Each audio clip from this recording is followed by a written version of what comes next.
What's going on, everybody? It's your boy Jobbers and Goons, and today we touch on a topic that I feel like we got to do every couple years or so, which is an update on the current standing between Thor and Superman. I remember when I first did this, I had Thor beating the likes of Superman and Shazam back in the day, and then roles reversed.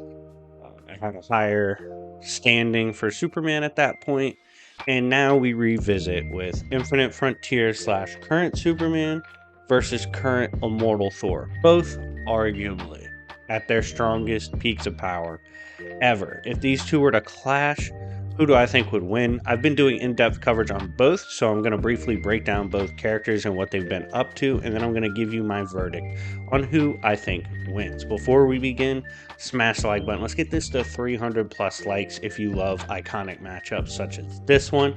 Also, I'm doing a crazy sale till the end of January, and it is all of my scaling servers as a bundle. This includes fully scaled Doctor Doom every single appearance, Namor, my old scaling servers with different verses in them, manga scaling, Spawn scaling, you name it, I got it. Hit me up on Discord to talk about the bundle. I'll also fix the Discord link at the top of my channel page, but you can always check the video description for a fresh link. But anyways, without further ado, we got the intro out the way. Let's do this. It is current Thor versus current Superman. Who would win? So to start off, we are going to talk about Clark Kent, current Superman. Now this is a Superman in Infinite Frontier that is dealing with a completely changed multiverse in DC. And what I mean by that is there's been a pre-crisis, post-crisis, New 52, so on and so forth. Several retconned events and retconned cosmologies. Well, the current state of DC is that everything is now canon. This has allowed for an infinite multiverse possibility, and it's also led to some pretty crazy scaling for Superman, including Dark Crisis, Infinite Crisis, so on and so forth. This includes events that had the Justice League going up against the likes of some of the power of the Great Darkness and the Machine of Pariah and his army, which included Necron, Darkseid, and many more heavy hitters. Superman, after escaping the pocket world he was put in, was able to power the other heroes, was able to power a comeback against the Great Darkness, even fighting back against its spread across the multiverse. He's been able to take on demons and super demons alike, including an amped up version of Etrigan, which even Black Adam was struggling against. He has gotten so ridiculous with his resistances that he has said at this point in his career, time, space, distance, these concepts have lost meaning to him, taking away a lot of options against him in combat, which makes him fascinating to study as a combatant. It makes him really hard to take down as well. He has his classic arsenal of heat vision. He has X-ray vision, so it's hard to escape him. Obviously, his insane extra dimensional senses. He can pretty much sense you anywhere. He's essentially immune to BFR at this point. Can literally come back right away. His speed is ridiculous. His strength is ridiculous. Pretty much all the classic qualities of Superman turned up to the nth degree. On top of this, he recently took on a Bizarro who was amped by the strongest magic in DC's creation, which is an insane statement, but it was something he was capable of doing. Granted, at the end, he was possessed, at least to some extent, but in terms of actually combating the magic, he was putting in absolute work while holding back, which is absurd. So, in truth, recently he also knocked out Magog, scales above Gog as well. These are beings that operate on a level akin to the gods in hyper time. They can also take on the likes of Darkseid. That was the plan. Yet Superman, when pissed off, was able to one-shot him with the bus driver uppercut, which was crazy to see and just, again, spells out how absurd his power is. And recently, the United Planets, they literally said that everything the Green Lantern Corps does, especially in the part of the universe where Earth is, the one Kryptonian, aka Superman, could do all of that by himself.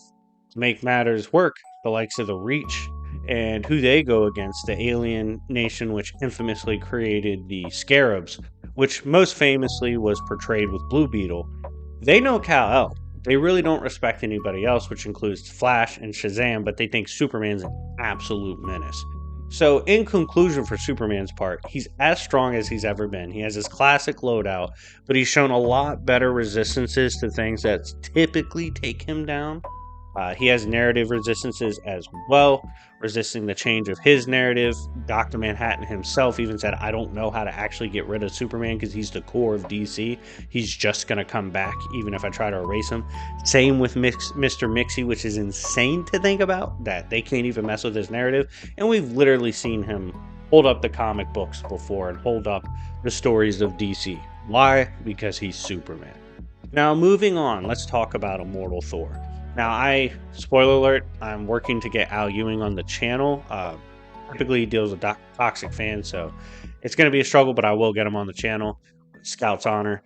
Recently talked to one of his homeboys, and he's writing one of my favorite runs ever in Immortal Thor.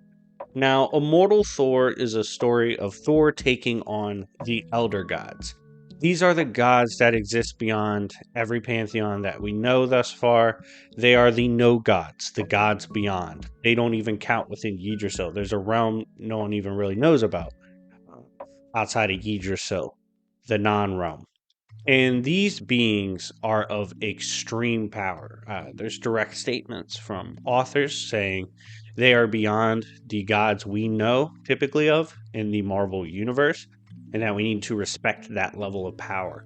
Now, in terms of what Thor's been doing, he started off fighting Tornos. Now, Tornos is a being that is an elder god, literally wields the wheel of fate, which is supposed to change your story, your narrative, how everything turns out. Every time the wheel turns, it's supposed to change your fate. Well, Thor has been negging that. On top of this, he went against God of Stories Loki. God of Stories Loki has admitted Thor has the power to at least damage him or kill him, and even be a worthy adversary. Now, if you were to ask me, I do think God of Stories Loki could still finesse him, especially to a degree. However, we know the insane power of Loki, and Loki took Thor on a quest to gain new power, which was rune magic. Story magic. You see, magic in Marvel can control all things, including narrative, stories, retcons, all that. He gave this power and helped Thor understand and realize the potential of this power and unlock it, which included Thor making a brand new weapon which can cut through stories and narratives. He also has the power to produce a form of narrative rune magic, akin to a living crisis is what it was hinted at. Essentially living in your own pocket narrative, creating your story on the fly, which allows you to exist inside your own narrative bubble, negating what is being thrown at you in a different narrative sense.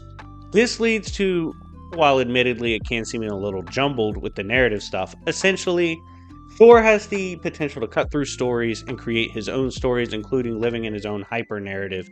And we saw this beautifully displayed when he brought back the Thor core and blessed other people with the power of, although they ain't it for that crazy a time. But this is a Thor who has a much broader understanding of his power, of what he's capable of, has unlocked new rune magic power. I think he would slap Rune King Thor.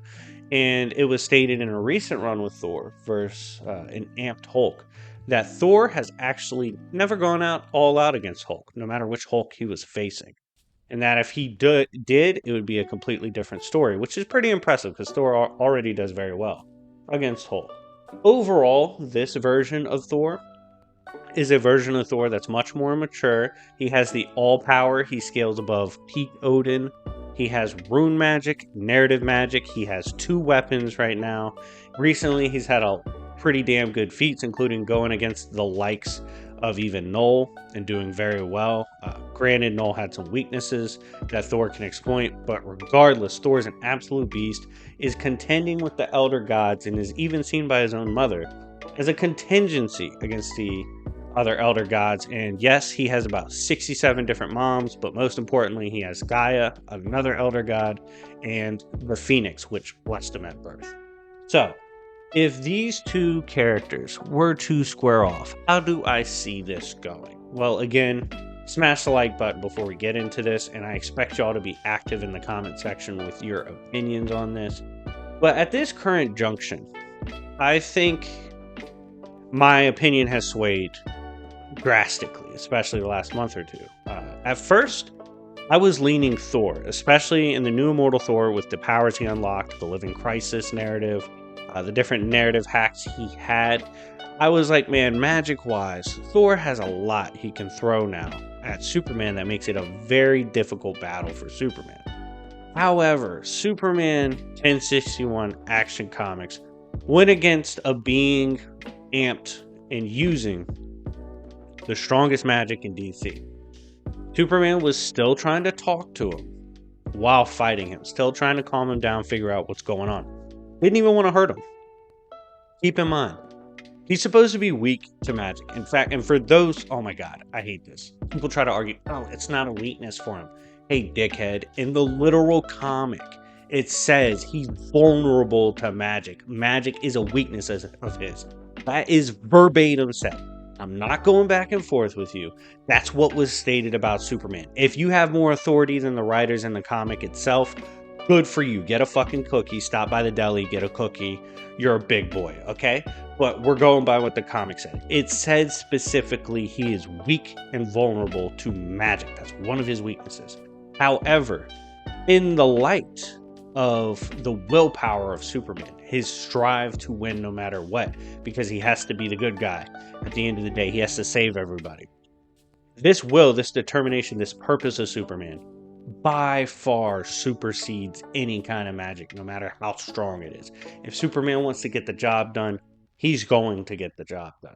And I think that notion that's been carried in modern Superman storytelling and how strong he's been portrayed in recent storytelling, I think he's a bit too much for Thor. I think Thor gives him a hell of a battle. I think Thor can throw a lot of crazy shit at him. But at the end of the day, it's nothing Superman hasn't seen before. And most importantly, it's nothing he hasn't defeated before. In the end, in their current standing, I side with Superman in this battle. But anyways, guys, let me know what you think in the comment section down below. Do you think Immortal Thor has surpassed Superman? Why or why not? My least favorite part of Immortal Thor is when he bled to the power of Jupiter, but whatever. We're just going to call that an outlier. But yeah, I think this is a really fun battle, but I would currently side with Superman. Definitely let me know who you think would win in the comment section down below. I had a lot of fun doing this. And yeah, anyways, it's been your boy Jobbers and Goons, and I'll see y'all later. Peace.